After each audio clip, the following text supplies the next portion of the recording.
На одного экономически активного жителя финансового центра приходится 1 200 000 тенге. Закредитованность населения растет, каждый трудоспособный казахстанец должен банкам только по потребительским кредитам в среднем уже более 2 месячных окладов. Так, объем кредитования физических лиц за год вырос на 13% и на 0,7% с начала года, и составил на конец марта 2018 года 4 триллиона тенге. Объем потребительских кредитов физическим лицам вырос за год на 18%, с начала года на 1,9% до 3 триллиона тенге, что составляет 65% от розничных кредитов.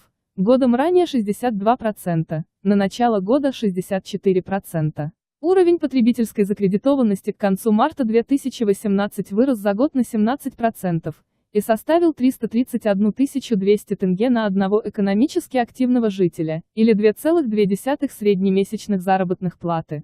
Количество экономически активного населения за аналогичный период выросло всего на 0,9% и составило почти 9 миллионов человек, из них 5 200 000 в городах и 3 800 000 в селах.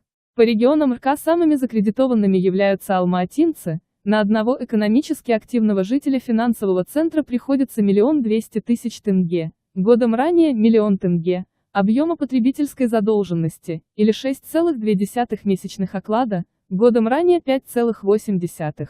Следом идет Мангистауская область, где объем потребительской задолженности на одного экономически активного жителя составил 522 600 тенге, годом ранее 442 800 тенге, или 1,9 месячных оклада, годом ранее 1,8.